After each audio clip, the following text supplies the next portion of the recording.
I was pulled to the side road, which was a new cut gravel dirt road in front of a business, a builder supply business, actually top-notch builder supply in Madison, Georgia. To my right, this was previously was a soybean field, and this little new cut road divided this field, and the right side of the road was filled with which I thought was portable toilets. I never looked at them that close. Same in color, maybe black, but which was an odd color. And I was sitting there going over my notes, and a van pulled alongside of me that turned out to be the property owner. And he greeted me, and he was by himself, and so we had a good little dialogue there, and I asked him about the field of black boxes. What were they? Because I'd never seen anything like that, and his statement was that if he told me, I would be one of few people in Madison, Georgia that knew about them. And he says they're disposable coffins, I believe he told me. And he says there's 100, at that time, he said there was 125,000 there. And they were stacked, he told me, 15 high. I asked him who owned them, and he stated that the CDC owned them and that they were leasing his land for storage. And he said his brother worked with the CDC in Atlanta and had been asked by the CDC to do a 3-year extension to place temporary morgues all across the nation. So in January of this year, 2005, we decided to drive to beautiful Madison, Georgia and take a look for ourselves. It was on a Sunday and no one was around, with the exception of this one pickup truck that was coming out the narrow road that we were going in on next to this field. We flagged down the pickup truck, and it was providential that the driver of this pickup truck turned out to be the son of the man that owned this field. So naturally, we started asking him questions. And he told us that not long ago, there had been as many as 500,000 of these grave liners or disposable coffins. We asked him for permission if we could look around, and he said yes, so we did. We're just getting an idea for the size of these boxes. What could these boxes be used for? Well, they're called casket liners. And that's an interesting term, isn't it? It's a casket liner. When I first heard the term casket liner, I thought perhaps a lining for a casket. But this is too big to be on the inside of a casket.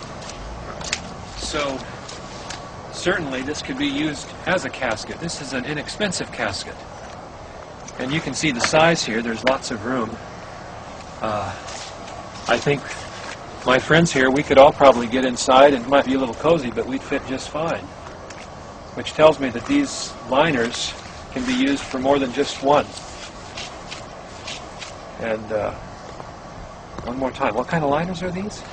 Casket liners. These are casket liners. That's what the man said. That's what the man told us. And we're told that there are about, well, there were about 500,000 out here. Later, as I went back to my home office, I spoke of it there, and of course people usually don't want to hear too much about this kind of thing. So it's never been mentioned,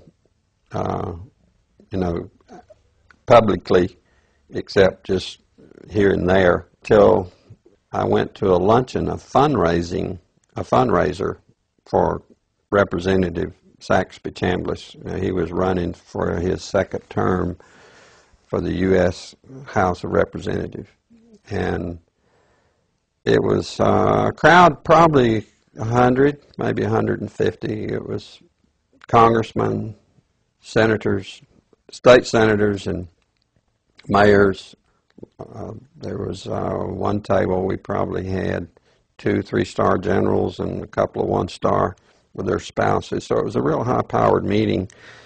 But the keynote speaker was a congressman, and I don't remember his name. He'd just been in the House for a long time, and he was the chairman of the Armed Services Committee.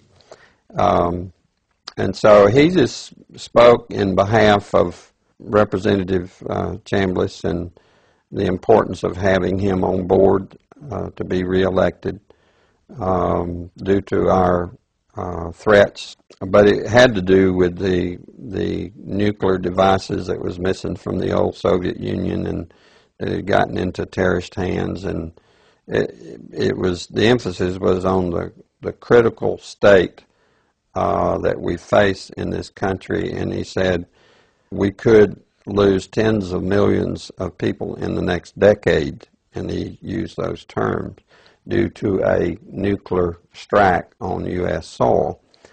And I was sitting there, and it became very clear to me that that could very well explain why just weeks, could be 2 to 3 weeks prior to that meeting, that I had stumbled upon these, at that time, 125,000 disposable liners or caskets or coffins or whatever they could be termed as in that soybean field in Madison, Georgia. Now what we've just seen is one United States city outside, this is Atlanta, it has a metropolitan population area of roughly 4 million people.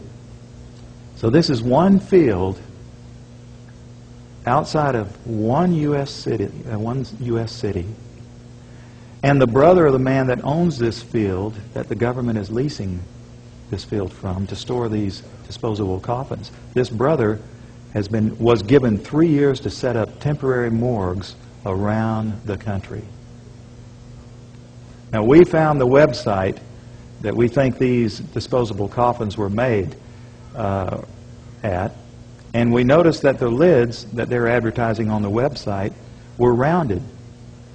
But the lids, hundreds of thousands of lids there, the lids we found, folks, were flat, and they were reinforced. You know what that could mean? You can stack them on top of each other. That's a lot neater to stack them in disposable coffins than what we saw after the tsunami, when we would see bulldozers digging holes and taking bodies and pushing bodies into holes. America can stomach this much better.